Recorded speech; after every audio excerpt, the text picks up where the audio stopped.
going on, ladies and gentlemen? Welcome back to the channel. You know who it is by now. Jimothy. Now, ladies and gents, I thought I would showcase a very fun deck, which is also quite an old deck, and basically just go through the deck profile. It's nothing special, definitely not a meta contender, but definitely something that you can mess about with either at your locals or just with your friends. So that deck is Bujins, and without wasting any more of your time, let's get straight into the profile. So starting us off, ladies and gents, we are running triple Bujin Yamato. Now this is the life soul of the deck. This is the card that you want to see and keep on field. So what Yamato does is during your end phase, you can add a Bujin monster from your deck to your hand and then you discard a card. Now if you didn't know how Bujins work, ladies and gents, a lot of their monster effects resolve in the graveyard,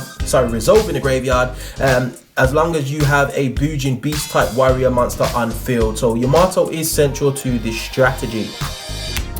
Next up, we are running one Bujin Hirume. Now Hirume basically is an easy special summon by banishing a monster, and if it's destroyed by battle or card effect, you can discard one and make your opponent discard one from their hand, which just allows you to get monsters into your graveyard to be able to resolve their effect. So a one of in my opinion.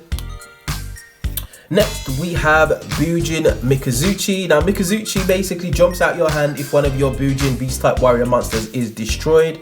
And if a card is sent from the hand to the graveyard during the turn, whilst this card is face up on the field, you can add a Bujin spell or trap from your deck to your hand. So, really useful searching out your spells and traps, ladies and gents. And if you didn't know, pay attention to each of the Bujin or Bujingi monsters levels, which incidentally are level 4, so you know what that means, ladies and gents. Next up, we are running one Bujin Arasuda. This is basically a mulligan, so you can draw one card and discard one, ladies and gents. Not the most useful, hence why I'm running him at 1. Also, we are running one Bujin Haruko. Now, Haruko is really good for his pendulum effect. So what he allows you to do is you can target an XYZ monster you control, banish this card from the pendulum zone, and then XYZ on top of that XYZ monster, and that is counted as an XYZ summon. So it's really useful to go into some of your XYZ plays and just get materials underneath your XYZ monsters. You could potentially bump this up to 2, but I do feel that it is a bit of a brick because it is a normal monster and you have to have setup on field to be able to use it effectively. So yeah, just a one of in my opinion. Next up, we have some of the graveyard Bujins or Bujingis, and we're starting with Bujingi here. So basically, if this is in your graveyard and you control a beast type warrior Bujin monster, you can banish this from the graveyard, and once per turn your Bujin beast type warrior monster is protected by destruction. So again, quite useful. Next, we have double Bujingi Turtle. Bujingi Turtle basically negates targeting effects that targets a Bujin beast type warrior monster. So definitely good to have 2 of him. Also, we have double Bujingi Quillin. Quillin is basically, you can banish this card from the graveyard to pop a monster on the field, providing you control a Bujin beast type warrior monster. Hence why you want to get a lot of these cards into the graveyard, ladies and gents. So just a free pop, can bait out, negate, or what have you. Next up, we have double Bujingi Centipede. Now what Centipede allows you to do is basically pop a spell or trap on the field, similar to Quillin, just basically pops a spell or trap. So yeah, by banishing it from the graveyard, if you didn't know, ladies and gents. Next up, we have one Bujingi Sinew. Now what Sinew allows you to do is basically a graveyard type honest. So you can banish this card from your graveyard when your Bujin beast type warrior monster battles and your Bujin beast type warrior monster gains attack equal to the original attack of the monster that is battling. So basically it allows you to swing over most monsters. So yeah. Next up, for the Bujingis that resolve in your hand, we are running double Bujingi Crane. Now Crane is really useful. Again, just doubles your Bujin beast type warrior monster's attack for 1 attack basically. So it allows you to be over 1 monster, hence why it's really risky swinging into a Bujin beast type warrior monster, because you could just have a Crane in hand, which is really useful. Next up, we have one Bujingi Paybo. So basically, when a Bujingi beast type warrior monster you control is destroyed by battle, you can send this from your hand to the graveyard and special summon one from your deck. doesn't really come up that much. I'm thinking about actually cutting this one.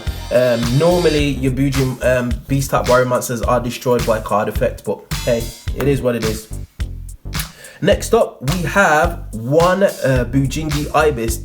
So basically, during your main phase 1, you can send this card to your graveyard from your hand. Sorry, send this card from your hand to your graveyard and target one Bujin monster you control. And then if it attacks a defense position monster, it allows for piercing, which is really important, ladies and gents, especially with the extra deck monsters that I will go through. So Bujingi Ibis, really powerful. And next up, we are running one Bujingi Peacock. He just basically allows you to add a monster from your deck to your hand by pitching it in the main phase 2. But you can only activate Bujingi monster effects or Bujin monster effects in the turn to be able to resolve this card. So you just need to be aware. Definitely just a one-off in my opinion.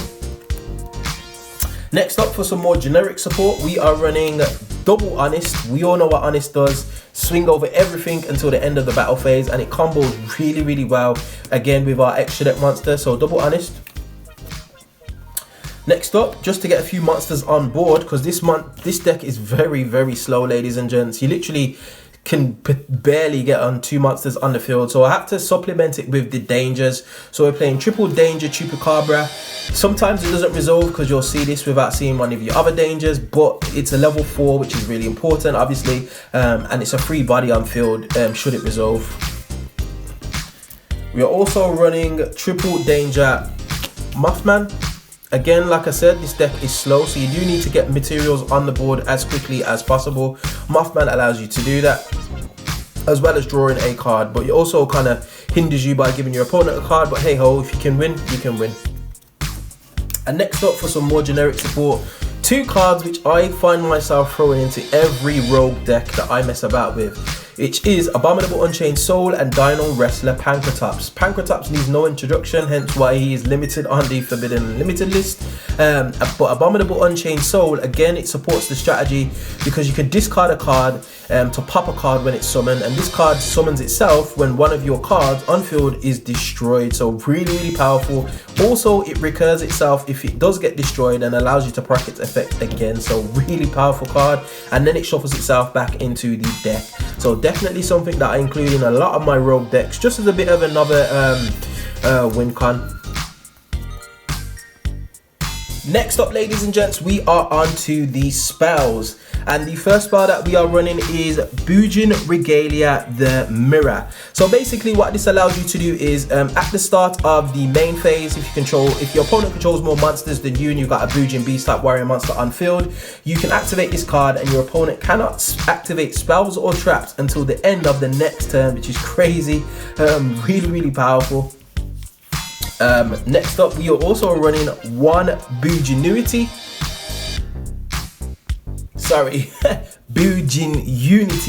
So basically this is a recovery tool. So if you control no other cards, you can activate this card, shuffle, and you've got at least one other card in your hand. You can shuffle all of your Bujin beast type warrior monsters from your graveyard into the deck, send your hand to the graveyard, and then you can add up to 3 Bujin beast type warrior monsters from your deck to your hand. So it's a little bit of a recovery tool. It is very situational, hence why I'm just running this at 1, because like I said, ladies and gents, this deck is very slow. You typically end up ending on 1, maybe 2 monsters if you are lucky at most. And then finally we have Bujin Intervention. Now this card is actually quite powerful, but it's very situational. So if you've got a Bujin beast type warrior monster whose attack is different to its original attack and it beats over one of your opponent's monsters, you can banish all copies of that monster that you beat from either their main deck, extra deck, and graveyard, ladies and gents. So it can be quite powerful. So something like hitting over a Golden Lord, for example, Outlich the Golden Lord, you can cripple their main play basically, just by swinging over it. But again, very situational. Next, for some generic support, running one Foolish Burial, triple Fire Formation Tenki, just to get into our Yamato. It's a nice 100 boost as well. Excuse the gold rares and the commons, it is how it is. and the one double or nothing. Yes, ladies and gents, we need a win con, and double or nothing is that win con, ladies and gents. If you can get 2 4s on the field, especially with the dangers, you can potentially just win the game just like that. However, this is not our only win con. However, this plays into our win con, which is Black Garden. Now, it's got a plethora of effects, but basically all we're interested in is when a monster is normal or special summoned to the field, except by the effect of Black Garden, you can cut that monster's attack. And it also special summons a token to your opponent's field in face-up attack position, which is very, very useful in this deck because you can attack multiple monsters with one of our extra deck cards, which I'll go over in a moment. So double Black Garden. And onto the traps, we are playing 1 compulsory evacuation device, really, really good. And also 1 Bujin Regalia, the sword. So it's got 2 effects. You can target 1 Bujin monster in your graveyard and add it to your hand, or you can target one of your banished ones and send it to the graveyard. So this card is actually quite good, especially in this deck. But again, it's a little bit slow, and you do need setup to be able to use it, hence why I'm running it at 1. Next up, ladies and gents, we're going to the extra deck. So starting us off, we have the main XYZ monster, and this is the one I was referring to with all those cards. So it's Bujinte Susanoo. So what this card allows you to do is basically search your deck for a Bujin monster, either add it to your hand or send it to the graveyard, and this card can attack every single monster your opponent controls. It is a light, so it combos with Honest. It also combos with Bujingi Crane, and it also combos well with Black Garden. You could potentially OTK your opponent without actually attacking into any of their monsters if you play your cards correctly, which is really, really powerful. Hence why I'm running it at 3. It's a searcher, it does a load of things, and it combos well with Bujin Haruko, which allows you to XYZ summon on top of an XYZ monster. So Susanoo, definitely what you want to go into when you're going for your rank 4 plays, depending on the situation, obviously. Next up, we have 1 Bujinki Amaterasu. So it's easy special summon either from your banished pile, either onto the field, or add it to the hand, depending on whose turn it is. So if it's your turn or your opponent's turn, you can activate one of those effects. Next up, we have 1 Bujinte Tsukiyomi. I tend not to go into this too much, so it just basically sends your entire hand to the graveyard to be able to draw 2 cards, which in certain situations can be a plus because our effects resolve in the graveyard. And also if it's destroyed by your opponent by a card effect, you can special summon a Bujin Beast type warrior monster on the field equal to the number of XYZ materials it had on field. So again, situational, but can be potentially useful. Next up, for some more generic stuff, we are running 1 Abyss Dweller. We all know what that does by now.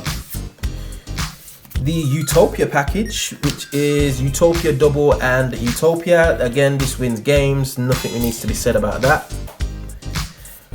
1 Light Dragon Ignista for a free pop. Can be quite useful, can protect itself in certain situations. 1 Brotherhood of the Fire Fist Tiger King. Combos well with Tenki, to be honest, and it actually can negate a number of effects on your opponent's field. It does take 2 level 4 beast type warrior monsters, so you don't tend to go into this too much, but it's there anyway. Next up, we are running 1 Starliege Paladinamo. It can negate and reduce one of your opponent's monsters attack to 0, negate its effects, and if it is destroyed on field by battle card effect, I believe, you can draw 1 card, which can again be quite useful. Also, we're playing 1 Bujinki Ahashima, which is the most recent Bujin support that we've got. So it takes 2 monsters with the same level. You can special summon 1 from your hand, 1 from the graveyard, and then if a monster activates its effect whilst Bujinki Ahashima is pointing to that, you can pop a spell and trap on the field. Again, it's not the most useful, but hey ho, it's the Bujin support. We're also running 1 Firefighting Daruma doll.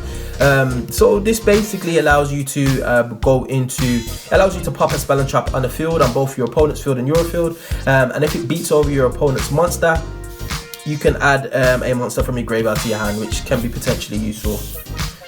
And we was also playing, ladies and gents, one Baguska, but I actually don't know where I've put my copy of Bagusa, the terribly tired tapir or whatever it's called, just to stall out basically if I'm able to get 2 level 4s on field. Yeah. And that is it, ladies and gents. Again, not a complete deck, not an entirely meta deck, but it's just something that I like messing about with in my spare time. And that is the profile. So if you did like this content, ladies and gents, be sure to like, share, subscribe, all of that good stuff, and I will definitely see you guys on the next video. Hope you enjoyed. Peace.